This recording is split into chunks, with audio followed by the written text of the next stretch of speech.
मेरे प्यारे देशवासियों, नमस्कार। हम देख रहे हैं कि किस प्रकार से देश पूरी ताकत के साथ कोविड-19 के खिलाफ लड़ रहा है। पिछले 100 वर्षों में यह सबसे बड़ी महामारी है और इसी पैंडेमिक के बीच भारत ने अनेक प्राकृतिक आपदाओं का भी डटकर मुकाबला किया है। इस दौरान साइक्लोन अम्फान आया, साइक्लोन निसर्ग आया, अनेक राज्यों में बाढ़ आई, छोटे बड़े अनेक भूकंप आए, भूस्खलन हुए। अभी अभी पिछले 10 दिनों में ही देश ने फिर दो बड़े साइक्लोन्स का सामना किया। पश्चिमी तट पर साइक्लोन ताउते और पूर्वी कोस्ट पर साइक्लोन यास। इन दोनों चक्रवातों ने कई राज्यों को प्रभावित किया है। देश और देश की जनता इनसे पूरी ताकत से लड़ी और कम से कम जानहानि सुनिश्चित की। हम अब ये अनुभव करते हैं कि पहले के वर्षों की तुलना में ज्यादा से ज्यादा लोगों की जान बचा पा रहे हैं। विपदा के इस कठिन और असाधारण परिस्थिति में साइक्लोन से प्रभावित हुए सभी राज्यों के लोगों ने जिस प्रकार से साहस का परिचय दिया है, इस संकट की घड़ी में बड़े धैर्य के साथ, अनुशासन के साथ मुकाबला किया है, मैं आदरपूर्वक, हृदयपूर्वक सभी नागरिकों की सराहना करना चाहता हूं। जिन लोगों ने आगे बढ़कर राहत और बचाव के कार्य में हिस्सा लिया, ऐसे सभी लोगों की जितनी सराहना करें उतनी कम है।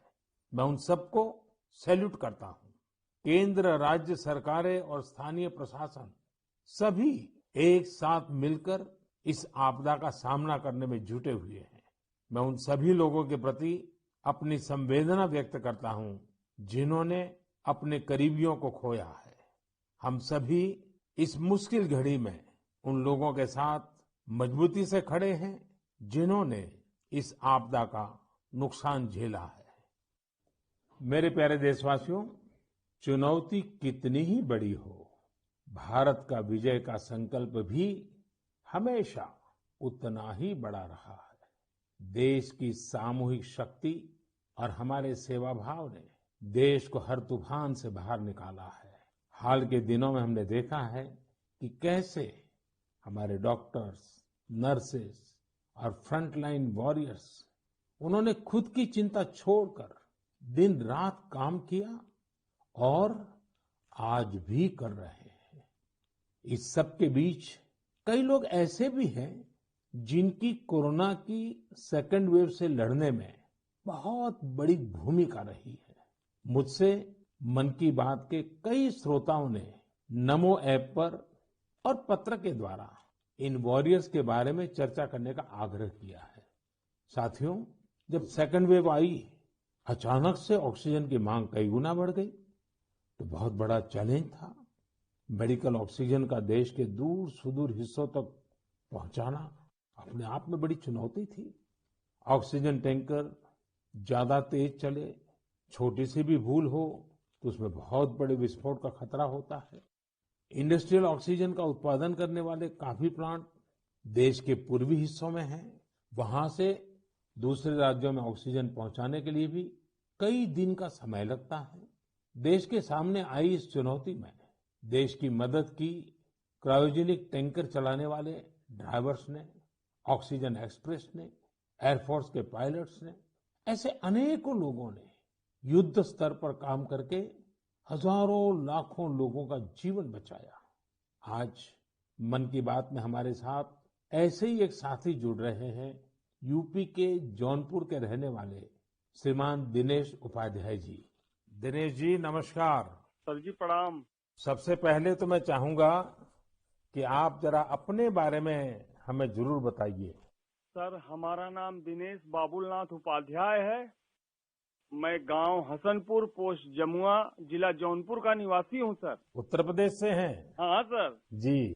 और सर, हमारा एक लड़का है, 2 लड़की और औरत और माँ बाप। और आप क्या करते हैं? सर, मैं ऑक्सीजन का टैंकर चलाता हूं सर, लिक्विड ऑक्सीजन का। बच्चों की पढ़ाई ठीक से हो रही है? हाँ सर, बच्चों की पढ़ाई हो रही है, लड़कियां भी पढ़ रही हैं दोनों, और मेरा लड़का भी पढ़ रहा है ये सर। ऑनलाइन पढ़ाई भी ठीक से चलती है उनकी? हाँ सर, अच्छे ढंग से कर रहे हैं। अभी बच्चियां हमारी पढ़ रही हैं, ऑनलाइन में ही पढ़ रही हैं सर। सर 15 से 17 साल हो गया सर, मैं ऑक्सीजन का टैंकर चलाता हूँ सर। अच्छा, आप ये 15-17 साल से सिर्फ ऑक्सीजन लेके जाते हैं तो सिर्फ ट्रक ड्राइवर नहीं है आप, एक प्रकार से लाखों का जीवन बचाने में लगे हैं। सर हमारा काम ही ऐसा है सर, ऑक्सीजन टैंकर का, कि हमारी जो कंपनी है आइनॉक्स कंपनी, वो भी हमारा लोग का बहुत ख्याल करती है। और हम लोग कहीं भी जाके ऑक्सीजन खाली करते हैं तो हमें बहुत खुशी मिलती है सर। लेकिन अभी कोरोना के समय में आपकी जिम्मेदारी बहुत बढ़ गई है।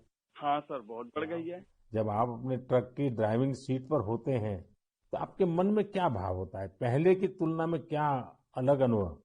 काफी दबाव भी रहता होगा, मानसिक तनाव रहता होगा, परिवार की चिंता, कोरोना का माहौल, लोगों की तरफ से दबाव, मांगे, क्या कुछ होता होगा?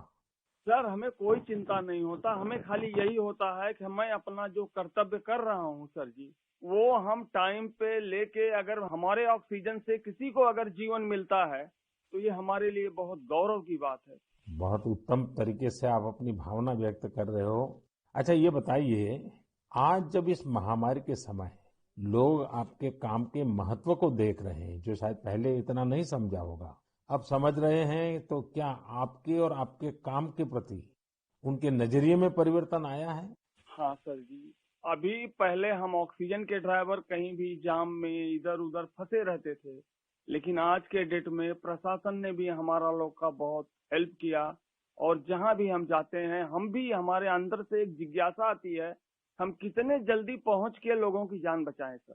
चाहे खाना मिले चाहे न मिले, कुछ भी दिक्कत हो, लेकिन हम हॉस्पिटल पहुंचते हैं जब टैंकर लेके, और देखते हैं कि हॉस्पिटल वाले हम लोग को वी का इशारा करते हैं, उनके फैमिली लोग जिसके घर वाले एडमिट होते हैं। अच्छा, विक्ट्री का भी बताते हैं? हाँ सर, वी बताते हैं, कोई अंगूठा दिखाता है। हमको बहुत तसल्ली आती है हमारे जीवन में कि हमने कोई अच्छा काम जरूर किया है, जो मुझे ऐसा सेवा करने का अवसर मिला है सर। सारी थकान उतर जाती होगी। हाँ सर, हाँ सर। तो घर आकर के बच्चों से बातें बताते हो आप सब? नहीं सर, बच्चे तो हमारे गांव में रहते हैं, हम तो यहाँ आइनॉक्स एयर प्रोडक्ट में मैं ड्राइवरी करता हूँ। 8-9 महीने के बाद तब घर जाता हूँ तो सर। कभी फोन पे बच्चों से बात करते होंगे हाँ सर, बराबर होता है। तो उनके मन में रहता होगा, पिताजी जरा संभालिए ऐसे समय। सर जी, वो लोग बोलते हैं पापा काम करो लेकिन अपने सेफ्टी से करो, और हम लोग सर सेफ्टी से काम करते हैं। हमारा मानगांव प्लांट भी है और आइनॉक्स बहुत हमारा लोग का हेल्प करता है। चलिए दिनेश जी, मुझे बहुत अच्छा लगा आपकी बातें सुन करके, और देश को भी लगेगा कि इस कोरोना की लड़ाई में कैसे कैसे किस प्रकार से लोग काम कर रहे हैं। आप 9-9 महीने तक अपने बच्चों को नहीं मिल रहे हैं, परिवार को नहीं मिल रहे हैं, सिर्फ लोगों की जान बच जाए। जब ये देश सुनेगा ना, देश को गर्व होगा कि लड़ाई हम जीतेंगे, क्योंकि दिनेश उपाध्याय जैसे लाखों लाखों ऐसे लोग हैं जो जी जान से जुटे हुए हैं। सर जी, हम लोग कोरोना को किसी ना किसी दिन जरूर हराएंगे सर जी। चलिए दिनेश जी, आपकी ये भावना, यही तो देश की ताकत है। बहुत बहुत धन्यवाद दिनेश जी, और आपके बच्चों को मेरे आशीर्वाद कहिएगा। ठीक है, प्रणाम। धन्यवाद। प्रणाम प्रणाम। धन्यवाद। साथियों, जैसा कि दिनेश जी बता रहे थे, वाकई जब एक टैंकर ड्राइवर ऑक्सीजन लेकर अस्पताल पहुंचते हैं तो ईश्वर के भेजे गए दूत ही लगते हैं। हम समझ सकते हैं कि ये काम कितनी जिम्मेदारी का होता है और इसमें कितना मानसिक दबाव भी होता है। साथियों, चुनौती के इसी समय में ऑक्सीजन के ट्रांसपोर्टेशन को आसान करने के लिए भारतीय रेल भी आगे आई है। ऑक्सीजन एक्सप्रेस, ऑक्सीजन रेल ने सड़क पर चलने वाले ऑक्सीजन टैंकर से कहीं ज्यादा तेजी से, कहीं ज्यादा मात्रा में ऑक्सीजन देश के कोने कोने में पहुंचाई। माताओं बहनों को ये सुनकर गर्व होगा कि एक ऑक्सीजन एक्सप्रेस तो पूरी तरह महिलाएं ही चला रही है। देश की हर नारी को इस बात का गर्व होगा। इतना ही नहीं, हर हिंदुस्तानी को गर्व होगा। मैंने ऑक्सीजन एक्सप्रेस की एक लोको पायलट शिरीषा गजनी जी को मन की बात में आमंत्रित किया है। शिरीषा जी, नमस्ते। नमस्ते सर। कैसे है सर? मैं बहुत ठीक हूँ शिरिषा जी। मैंने सुना है कि आप तो रेलवे पायलट के रूप में काम कर रही है और मुझे बताया गया कि आपकी पूरी महिलाओं की टोली ये ऑक्सीजन एक्सप्रेस को चला रही है। शिरिषा जी, आप बहुत ही शानदार काम कर रही हैं। कोरोना काल में आपकी तरह अनेक महिलाओं ने आगे आकर कोरोना से लड़ने में देश को ताकत दी है। आप भी नारी शक्ति का एक बहुत बड़ा उदाहरण है। लेकिन देश जानना चाहेगा, मैं जानना चाहता हूँ कि आपको ये मोटिवेशन कहाँ से मिलता है? सर मुझको मोटिवेशन मेरा फादर मदर भी है सर। मेरा फादर गवर्नमेंट एम्प्लॉय है sir. Actually I am having 2 elder sisters. We are 3 members, ladies only. But my father giving very encourage to work. My first sister doing government job in bank work, and I am settled in railway. My parents only encouraging me. अच्छा शिरिषा जी, आपने सामान्य दिनों में भी railway को अपनी सेवाएं दी है, ट्रेन को स्वाभाविक चला है। लेकिन जब ये एक तरफ ऑक्सीजन की इतनी मांग और जब आप ऑक्सीजन को लेके जा रही है तो थोड़ा जिम्मेदारी भरा काम होगा, थोड़ी और जिम्मेवारी होगी। सामान्य गुड्स को ले जाना अलग बात है, ऑक्सीजन तो बहुत ही डेलिकेट भी होती है चीजें। तो क्या अनुभव आता था? मैं हैप्पीली फील किया ये काम करने के लिए। ऑक्सीजन स्पेशल देने के टाइम में सभी देखिए सेफ्टी का wise, formation wise any leakage है। नेक्स्ट इंडियन रेलवे भी सपोर्टिव है सर। ये ऑक्सीजन चलाने के लिए मुझको ग्रीन पाथ दिया ये गाड़ी चलाने के लिए। 125 किलोमीटर 1.5 आवर में रीच हो गया। इतना रेलवे भी रेस्पॉन्सिबिलिटी ले लिया, मैं भी रेस्पॉन्सिबिलिटी है सर। वाह! चलिए शिरसा जी, मैं आपको बहुत बधाई देता हूँ और आपके पिताजी माताजी को विशेष रूप से प्रणाम करता हूँ, जिन्होंने तीनों बेटियों को इतनी प्रेरणा दी और उनको इतना आगे बढ़ाया और इस प्रकार का हौसला दिया है। और मैं समझता हूँ ऐसे माँ बाप को भी प्रणाम और आप सभी बहनों को भी प्रणाम, जिन्होंने इस प्रकार से देश की सेवा भी की और जज्बा भी दिखाया है। बहुत बहुत धन्यवाद शिरसा जी। धन्यवाद सर, थैंक यू सर। आपका ब्लेसिंग चाहिए सर बस मुझे। परमात्मा का आशीर्वाद आप पर बना रहे, आपके माता पिता का आशीर्वाद बना रहे। धन्यवाद जी। धन्यवाद सर। साथियों, हमने अभी शिरिषा जी की बात सुनी। उनके अनुभव प्रेरणा भी देते हैं, भावुक भी करते हैं। वास्तव में ये लड़ाई इतनी बड़ी है कि इसमें रेलवे की ही तरह हमारा देश जल, थल, नभ तीनों मार्गों से काम कर रहा है। एक और खाली टैंकर्स को एयरफोर्स के विमानों द्वारा ऑक्सीजन प्लांट तक पहुंचाने का काम हो रहा है। दूसरी ओर नए ऑक्सीजन प्लांट बनाने का काम भी पूरा किया जा रहा है। साथ ही विदेशों से ऑक्सीजन, ऑक्सीजन कंसंट्रेटर्स और क्रायोजेनिक टैंकर्स भी देश में लाए जा रहे हैं। इसलिए इसमें नेवी भी लगी, एयरफोर्स भी लगी, आर्मी भी लगी और डीआरडीओ जैसी हमारी संस्थाएं भी जुटी हैं। हमारे कितने ही वैज्ञानिक, इंडस्ट्री के एक्सपर्ट्स और टेक्नीशियन भी युद्ध स्तर पर काम कर रहे हैं। इन सब के काम को जानने की, समझने की जिज्ञासा सभी देशवासियों के मन में है। इसलिए हमारे साथ हमारी एयरफोर्स के ग्रुप कैप्टन पटनायक जी जुड़ रहे हैं। पटनायक जी, जय हिंद। सर जय हिंद। सर मैं ग्रुप कैप्टन ए.के. पटनायक हूँ, वायुसेना स्टेशन हिंडन से बात कर रहा हूँ। पटनायक जी, दुनिया भर में जाकर के टैंकर लाना, टैंकर यहाँ पहुंचाना, मैं जानना चाहूंगा कि एक फौजी के नाते एक अलग प्रकार का काम आपने किया है। मरने मारने के लिए दौड़ना होता है, आज आप जिंदगी बचाने के लिए दौड़ रहे हैं। कैसा अनुभव हो रहा है? सर इस संकट के समय में हमारे देशवासियों को मदद कर सकते हैं, ये हमारे लिए बहुत ही सौभाग्य का काम है सर। और ये जो भी हमें मिशंस मिले हैं, हम बखूबी से उसको निभा रहे हैं। हमारी ट्रेनिंग और सपोर्ट सर्विसेज जो हैं हमारी पूरी मदद कर रहे हैं। और सबसे बड़ी चीज है सर, इसमें जो हमें जॉब सेटिस्फैक्शन मिल रही है वो बहुत ही हाई लेवल पे है और इसी की वजह से हम कंटिन्यूअस ऑपरेशंस कर पा रहे हैं। कैप्टन, आप इन दिनों जो प्रयास किए हैं और वो भी कम से कम समय में सब कुछ करना पड़ा है, उसमें अभी इन दिनों क्या रहा आपका? सर पिछले 1 महीने से हम कंटिन्यूअसली ऑक्सीजन टैंकर्स और liquid oxygen containers domestic destination और इंटरनेशनल डेस्टिनेशन दोनों से उठा रहे हैं सर। करीब 1600 सॉर्टी से ज्यादा एयरफोर्स कर चुकी है और 3000 से ज्यादा घंटे हम उड़ चुके हैं। करीब 160 इंटरनेशनल मिशन कर चुके हैं, जिस वजह से हम हर जगह से ऑक्सीजन टैंकर्स जो पहले अगर डोमेस्टिक में 2 से 3 दिन लगते थे, हम उसको 2 से 3 घंटे में एक जगह से दूसरी जगह पहुंचा सकते हैं सर। और इंटरनेशनल मिशन में भी within 24 hour continuous round the clock operations करके पूरी एयरफोर्स इसमें लगी हुई है कि जितनी जल्दी हो सके हम जितने ज्यादा टैंकर ला सकें और देश की मदद कर सकें सर। कैप्टन, आपको इंटरनेशनल में अभी कहाँ कहाँ दौड़ भागना पड़ा? सर शॉर्ट नोटिस पे हमें सिंगापुर, दुबई, बेल्जियम, जर्मनी और यूके, ये सब जगह पे different fleets of the Indian air force sir, IL-76, C-17 और बाकी सारे विमान गए थे, C-130, जो बहुत ही शॉर्ट नोटिस पे ये मिशन प्लान करके हमारी ट्रेनिंग और जोश की वजह से हम टाइमली इन मिशन को कंप्लीट कर पाए सर। देखिए, इस बार देश गर्व अनुभव करता है कि जल हो, थल हो, नभ हो, हमारे सारे जवान इस कोरोना के खिलाफ लड़ाई में लगे हैं। और कैप्टन, आपने भी बहुत बड़ी जिम्मेवारी निभाई है, तो मैं आपको भी बहुत बधाई देता हूं।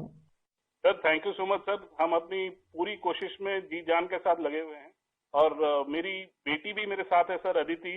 अरे वाह! नमस्ते मोदी जी। नमस्ते बेटी, नमस्ते। अदिति, आप कितने साल की हैं? मैं 12 साल की हूँ और मैं क्लास 8 में पढ़ती हूँ। तो ये पिताजी बाहर जाते हैं, यूनिफॉर्म में रहते हैं। हाँ, तो उनके लिए मुझे बहुत प्राउड लगता है, बहुत गर्व महसूस होता है कि वो इतना सब महत्वपूर्ण काम कर रहे हैं। जो सारे कोरोना पीड़ित लोग हैं उनकी मदद इतनी ज्यादा कर रहे हैं और इतने सारे देशों से ऑक्सीजन टैंकर्स ला रहे हैं, कंटेनर्स ला रहे हैं। लेकिन बेटी तो पापा को बहुत मिस करती है ना? हाँ, मैं बहुत मिस करती हूँ उन्हें। वो आजकल ज्यादा घर पे रह भी नहीं पा रहे हैं क्योंकि इतने सारे इंटरनेशनल फ्लाइट्स में जा रहे हैं और कंटेनर्स और टैंकर्स उनके प्रोडक्शन प्लांट्स तक पहुंचा रहे हैं ताकि जो कोरोना पीड़ित लोग हैं उनको टाइमली ऑक्सीजन मिल सके और उनकी जान बच सके। तो बेटा, ये जो ऑक्सीजन के कारण लोगों की जान बचाने वाला काम तो अब घर घर में लोगों को पता चला है। जब तुम्हारे फ्रेंड सर्कल, तुम्हारे साथी स्टूडेंट जानते होंगे कि तुम्हारे पिताजी ऑक्सीजन की सेवा में लगे हैं, तो तुम्हारे प्रति भी बड़े आदर से देखते होंगे वो लोग। हाँ, मेरे सारे फ्रेंड्स भी बोलते हैं कि तुम्हारे पापा इतना ज्यादा इम्पोर्टेंट काम कर रहे हैं और तुम्हें भी बहुत प्राउड लगता होगा। और तब मुझे इतना ज्यादा गर्व अनुभव होता है। और मेरी जो सारी फैमिली है, मेरे नाना नानी, दादी, सब लोग भी मेरे पापा के लिए बहुत प्राउड है। मेरी मम्मी, और वो लोग भी डॉक्टर्स हैं, वो लोग भी दिन रात काम कर रहे हैं। और सारी आर्म फोर्सेस, मेरे पापा के सारे स्क्वाड्रन के अंकल्स और सारी जो फोर्सेस हैं, सब लोग, सारी सेना बहुत काम कर रही है। और मुझे यकीन है कि सबकी कोशिशों के साथ हम लोग कोरोना से ये लड़ाई जरूर जीतेंगे। हमारे यहाँ कहते हैं कि बेटी जब बोलती है ना, तो उसके शब्दों में सरस्वती विराजमान होती है। और जब अदिति बोल रही है कि हम जरूर जीतेंगे, तो एक प्रकार से ये ईश्वर की वाणी बन जाती है। अच्छा अदिति, अभी तो ऑनलाइन पढ़ती होगी? हाँ, अभी तो हमारे सारे ऑनलाइन क्लासेस चल रहे हैं और अभी हम लोग घर पे भी सारे फुल प्रिकॉशंस ले रहे हैं। और कहीं अगर बाहर जाना है तो फिर डबल मास्क पहन के और सब कुछ सारे प्रिकॉशंस और पर्सनल हाइजीन मेंटेन कर रहे हैं, सब चीजों का ध्यान रख रहे हैं। अच्छा बेटा, तुम्हारी क्या हॉबीज है, क्या पसंद है? मेरी हॉबीज हैं कि मैं स्विमिंग और बास्केटबॉल करती हूँ, पर अभी तो वो थोड़ा बंद हो गया है। और इस लॉकडाउन और कोरोना वायरस के दौरान मैंने बेकिंग और कुकिंग का बहुत ज्यादा मुझे शौक है। और मैं अभी सारे बेकिंग और कुकिंग करके, जब पापा इतना सारा काम करके आते हैं तो मैं उनके लिए कुकीज और केक बनाती हूँ। वाह वाह वाह! चलिए बेटा, बहुत दिनों के बाद तुम्हें पापा के साथ समय बिताने का मौका मिला है, बहुत अच्छा लगा। और कैप्टन, आपको भी मैं बहुत बधाई देता हूँ। लेकिन जब मैं कैप्टन को बधाई देता हूँ, मतलब सिर्फ आपको ही नहीं, सारे हमारे फोर्सेस, जल थल नभ, जिस प्रकार से जुटे हुए हैं, मैं सबको सैल्यूट करता हूँ। धन्यवाद भैया। Thank you sir. साथियों, वाकई हमारे इन जवानों ने, इन वॉरियर्स ने जो काम किया है, इसके लिए देश इन्हें सैल्यूट करता है। इसी तरह लाखों लोग दिन रात जुटे हुए हैं। जो काम वो कर रहे हैं वो उनके रूटीन काम का हिस्सा नहीं है। इस तरह की आपदा तो दुनिया पर 100 साल बाद आई है, एक शताब्दी के बाद इतना बड़ा संकट। इसलिए इस तरह के काम का किसी के पास कोई भी अनुभव नहीं था। इसके पीछे देश सेवा का जज्बा है और एक संकल्प शक्ति है। इसी से देश ने वो काम किया है जो पहले कभी नहीं हुआ। आप अंदाजा लगा सकते हैं, सामान्य दिनों में हमारे यहाँ एक दिन में 900 metric ton liquid medical oxygen का प्रोडक्शन होता था।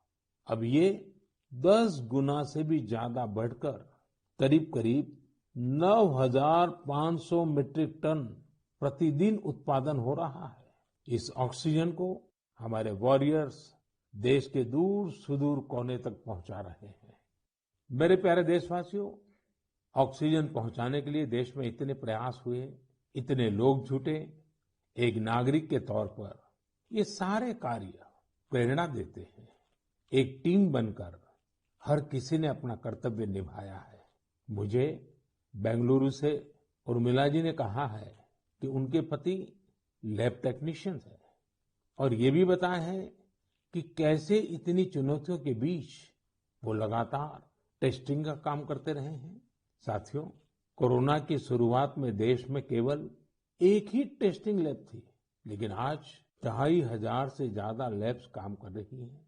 शुरू में कुछ 100 टेस्ट एक दिन में हो पाते थे, अब 20 लाख से ज्यादा टेस्ट एक दिन में होने लगे हैं। अब तक देश में 33 करोड़ से ज्यादा सैंपल की जांच की जा चुकी है। ये इतना बड़ा काम इन साथियों की वजह से ही संभव हो रहा है। कितने ही फ्रंटलाइन वर्कर्स सैंपल कलेक्शन के काम में लगे हुए हैं। संक्रमित मरीजों के बीच जाना, उनका सैंपल लेना, ये कितनी सेवा का काम है। अपने बचाव के लिए इन साथियों को इतनी गर्मी में भी लगातार पीपीई किट पहन के ही रहना पड़ता है। इसके बाद ये सैंपल लैब में पहुंचता है। इसलिए जब मैं आप सबके सुझाव और सवाल पढ़ रहा था तो मैंने तय किया कि हमारे इन साथियों की भी चर्चा जरूर होनी चाहिए। इनके अनुभवों से हमें भी बहुत कुछ जानने को मिलेगा। तो आइए, दिल्ली में एक लैब टेक्नीशियन के तौर पर काम करने वाले हमारे साथी प्रकाश कांडपाल जी से बात करते हैं। प्रकाश जी, नमस्कार। नमस्कार आदरणीय प्रधानमंत्री जी। प्रकाश जी, सबसे पहले तो आप मन की बात के हमारे सभी श्रोताओं को अपने बारे में बताइए। आप कितने समय से ये काम कर रहे हैं और कोरोना के समय आपका क्या अनुभव रहा है? क्योंकि देश के लोगों को इस प्रकार से न टीवी पर दिखते हैं, न अखबार में दिखते हैं, फिर भी एक ऋषि की तरह लैब में रह करके काम कर रहे हैं। तो मैं चाहूंगा कि आप जब बताएंगे तो देशवासियों को भी जानकारी मिलेगी कि देश में काम कैसे हो रहा है। सर, मैं दिल्ली सरकार के स्वास्थ्य संस्थान institute of liver and biliary sciences नाम के हॉस्पिटल में पिछले 10 वर्षों से लैब टेक्नीशियन के रूप में कार्यरत हूँ। मेरा स्वास्थ्य क्षेत्र का अनुभव 22 वर्षों का है। आईएलबीएस से पहले भी मैं दिल्ली के Apollo hospital, Rajiv Gandhi cancer hospital, rotary blood bank जैसे प्रतिष्ठित संस्थान में काम कर चुका हूँ। सर, यद्यपि सभी जगह मैंने रक्त कोष विभाग में अपनी सेवाएं दी, परंतु पिछले वर्ष 1 अप्रैल 2020 से मैं आईएलबीएस के वायरोलॉजी डिपार्टमेंट के अधीनस्थ कोविड टेस्टिंग लैब में कार्य कर रहा हूँ। निस्संदेह कोविड महामारी में स्वास्थ्य एवं स्वास्थ्य से संबंधित सभी साधन संसाधनों पर अत्यधिक दबाव पड़ा, पर मैं इस संघर्ष के दौर को निजी तौर पर इसमें ऐसा अवसर मानता हूँ जब राष्ट्र, मानवता, समाज हमसे अधिक उत्तरदायित्व, सहयोग, हमसे अधिक सामर्थ्य और हमसे अधिक क्षमता के प्रदर्शन की अपेक्षा करता है और आशा करता है। और सर, जब हम राष्ट्र के, मानवता के, समाज की अपेक्षा के और आशा के अनुरूप अपने स्तर पर, जो कि एक बूंद के बराबर है, हम उस पर काम करते हैं, खरा उतरते हैं, तो एक गौरव की अनुभूति होती है। कभी जब हमारे घर वाले भी आशंकित होते हैं या थोड़ा उन्हें भय लगता है, तो ऐसे अवसर पे उनको स्मरण कराता हूँ कि हमारे देश के जवान, जो कि सदैव ही परिवार से दूर सीमाओं पर विषम और असामान्य परिस्थितियों में देश की रक्षा कर रहे हैं, उनकी तुलना में तो हमारा जोखिम जो है कम है, बहुत कम है। तो वो भी इस चीज को समझते हैं और मेरे साथ में एक तरह से वो भी सहयोग करते हैं और वो भी इस आपदा में समान रूप से जो भी सहयोग है उसमें अपनी सहभागिता निभाते हैं। प्रकाश जी, एक तरफ सरकार सबको कह रही है कि दूरी रखो, दूरी रखो। कोरोना में एक दूसरे से दूर रहो। और आपको तो सामने से होकर के कोरोना के जीवाणुओं के बीच में रहना ही पड़ता है, सामने से जाना पड़ता है। तो ये अपने आप में एक जिंदगी को संकट में डालने वाला मामला रहता है, तो परिवार को चिंता होना बहुत स्वाभाविक है। लेकिन फिर भी ये लैब टेक्नीशियन का काम सामान्य संजोगों में एक है और ऐसी पेंडेमिक स्थिति में दूसरा है, और वो आप कर रहे हैं तो काम के घंटे भी बहुत बढ़ गए होंगे। रात रात लैब में निकालना पड़ता होगा, क्योंकि इतना करोड़ों लोगों का टेस्टिंग हो रहा है, तो बोझ भी बड़ा होगा। लेकिन अपनी सुरक्षा के लिए भी तो सावधानी रखते हैं कि नहीं रखते हैं? बिल्कुल रखते हैं सर। हमारे ILBS की जो लैब है वो WHO से मान्यता प्राप्त है। तो जो सारे प्रोटोकॉल हैं वो इंटरनेशनल स्टैंडर्ड के हैं। हम त्रिस्तरीय जो हमारी पोशाक है उसमें हम जाते हैं लैब में और उसी में हम काम करते हैं, और उसका पूरा डिस्कार्डिंग का, लेबलिंग का और उनको टेस्टिंग का एक पूरा प्रोटोकॉल है, तो उस प्रोटोकॉल के तहत काम करते हैं। तो सर ये भी ईश्वर की कृपा है कि मेरा परिवार और मेरे जानने वाले अधिकतर जो अभी तक इस संक्रमण से बचे हुए हैं। तो एक चीज है कि अगर आप सावधानी रखते हैं और संयम बरतते हैं तो आप थोड़ा बहुत इससे बचे रह सकते हैं। प्रकाश जी, आप जैसे हजारों लोग पिछले 1 साल से लैब में बैठे हैं और इतनी जहमत कर रहे हैं, इतने लोगों को बचाने का काम कर रहे हैं, जो देश आज जान रहा है। लेकिन प्रकाश जी, मैं आपके माध्यम से आपकी बिरादरी के सभी साथियों को हृदयपूर्वक धन्यवाद करता हूं, देशवासियों की तरफ से धन्यवाद करता हूं। और आप स्वस्थ रहिए, आपका परिवार स्वस्थ रहे, मेरी बहुत शुभकामनाएं हैं। धन्यवाद प्रधानमंत्री जी, मैं आपका बहुत बहुत आभारी हूँ कि आपने मुझे अवसर प्रदान किया। धन्यवाद भैया। साथियों, एक प्रकार से बात तो मैंने भाई प्रकाश जी से की है, लेकिन उनकी बातों में हजारों लैब टेक्नीशियंस की सेवा की सुगंध हम तक पहुंच रही है। इन बातों में हजारों लाखों लोगों का सेवा भाव तो दिखता ही है। हम सभी को अपने जिम्मेदारी का भी बोध होता है। जितनी मेहनत और लगन से भाई प्रकाश जी जैसे हमारे साथी काम कर रहे हैं, उतनी ही निष्ठा से उनका सहयोग कोरोना को हराने में बहुत मदद करेगा। मेरे प्यारे देशवासियों, अभी हम हमारे कोरोना वॉरियर्स की चर्चा कर रहे थे।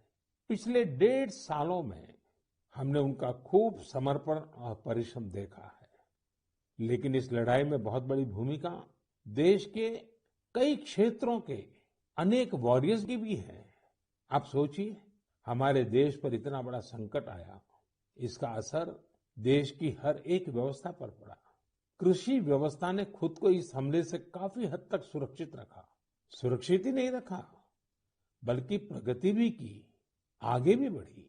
क्या आपको पता है कि इस महामारी में भी हमारे किसानों ने रिकॉर्ड उत्पादन किया है? किसानों ने रिकॉर्ड उत्पादन किया तो इस बार देश ने रिकॉर्ड फसल खरीदी भी की। इस बार कई जगहों पर तो सरसों के लिए किसानों को MSP से भी ज्यादा भाव मिला है। रिकॉर्ड खाद्यान्न उत्पादन की वजह से ही हमारा देश हर देशवासी को संबल प्रदान कर पा रहा है। आज इस संकट काल में 80 करोड़ गरीबों को मुफ्त राशन उपलब्ध कराया जा रहा है, ताकि गरीब के घर में भी कभी ऐसा दिन न आए जब चूल्हा न जले। साथियों, आज हमारे देश के किसान कई क्षेत्रों में नई व्यवस्थाओं का लाभ उठाकर कमाल कर रहे हैं। जैसे कि अगरतला के किसानों को ही लीजिए। ये किसान बहुत अच्छे कटहल की पैदावार करते हैं। इनकी मांग देश विदेश में हो सकती है, इसलिए इस बार अगरतला के किसानों के कटहल रेल के जरिए गुवाहाटी तक लाए गए। गुवाहाटी से अब ये कटहल लंदन भेजे जा रहे हैं। ऐसे ही आपने बिहार की शाही लीची का नाम भी सुना होगा। 2018 में सरकार ने शाही लीची को GI टैग भी दिया था, ताकि इसकी पहचान मजबूत हो और किसानों को ज्यादा फायदा हो। इस बार बिहार की ये शाही लीची भी हवाई मार्ग से लंदन भेजी गई है। पूरब से पश्चिम, उत्तर से दक्षिण, हमारा देश ऐसे ही अनूठे स्वाद और उत्पादों से भरा पड़ा है। दक्षिण भारत में विजयनगरम के आम के बारे में आपने जरूर सुना होगा, अब भला ये आम कौन नहीं खाना चाहेगा। इसलिए अब किसान रेल सैकड़ों टन विजयनगरम आम दिल्ली पहुंचा रही है। दिल्ली और उत्तर भारत के लोगों को विजयनगरम आम खाने को मिलेगा और विजयनगरम के किसानों को अच्छी कमाई होगी। किसान रेल अब तक करीब करीब 2 लाख टन उपज का परिवहन कर चुकी है।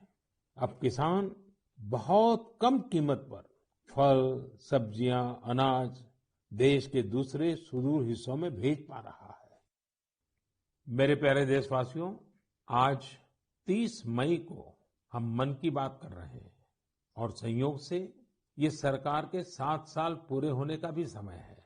इन वर्षों में देश सबका साथ, सबका विकास, सबका विश्वास के मंत्र पर चला है। देश की सेवा में हर क्षण समर्पित भाव से हम सभी ने काम किया है।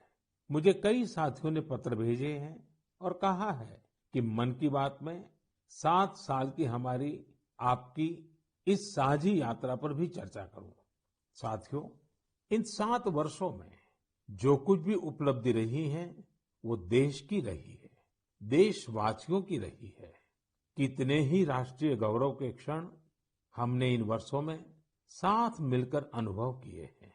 जब हम ये देखते हैं कि अब भारत दूसरे देशों की सोच और उनके दबाव में नहीं, अपने संकल्प से चलता है, तो हम सबको गर्व होता है।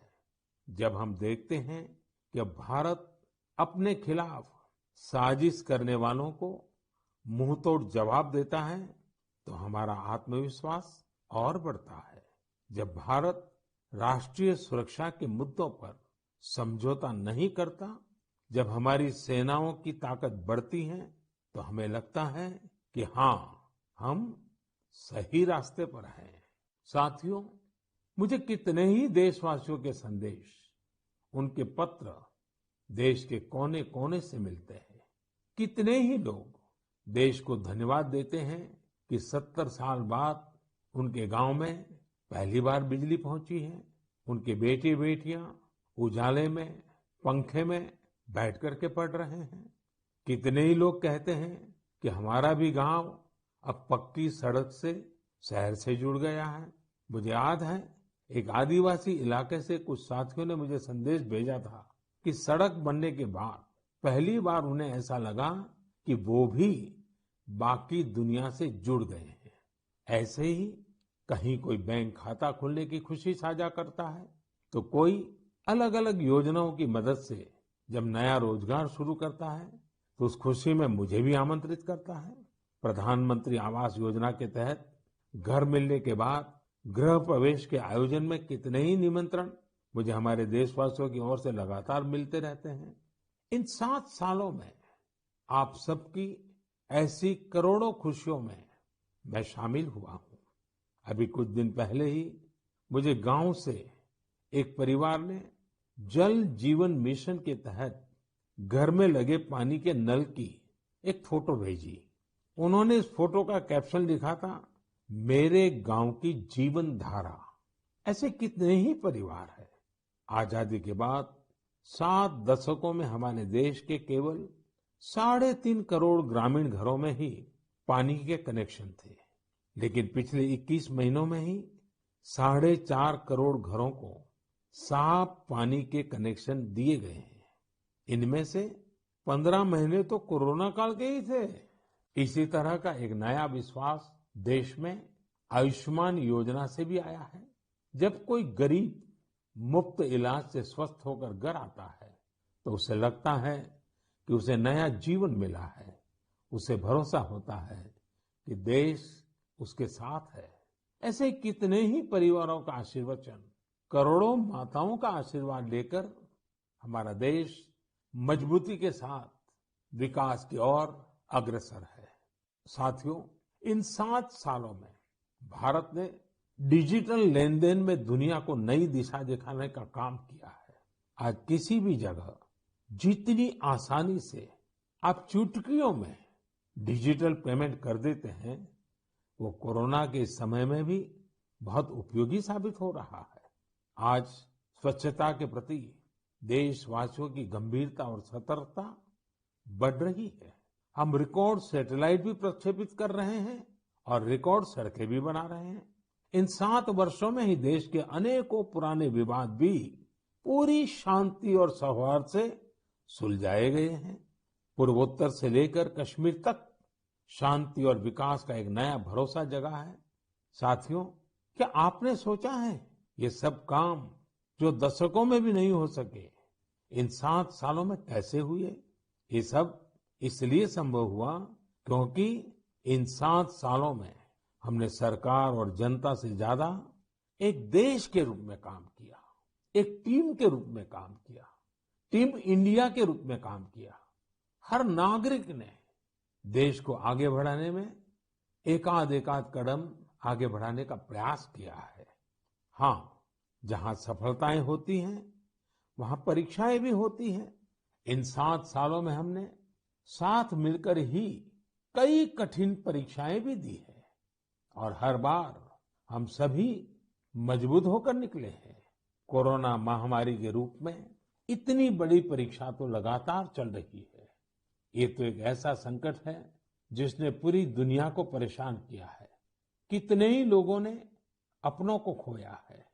बड़े बड़े देश भी इसकी तबाही से बच नहीं सके हैं। इस वैश्विक महामारी के बीच भारत सेवा और सहयोग के संकल्प के साथ आगे बढ़ रहा है। हमने पहली वेव में भी पूरे हौसले के साथ लड़ाई लड़ी थी। इस बार भी वायरस के खिलाफ चल रही लड़ाई में भारत विजयी होगा। 2 गज की दूरी, मास्क से जुड़े नियम हो या फिर वैक्सीन, हमें ढिलाई नहीं करनी है। यही हमारी जीत का रास्ता है। अगली बार जब हम मन की बात में मिलेंगे तो देशवासियों के कई और प्रेरणादायक उदाहरणों पर बात करेंगे और नए विषयों पर चर्चा करेंगे। आप अपने सुझाव मुझे ऐसे ही भेजते रहिए। आप सभी स्वस्थ रहिए, देश को इसी तरह आगे बढ़ाते रहिए। बहुत बहुत धन्यवाद।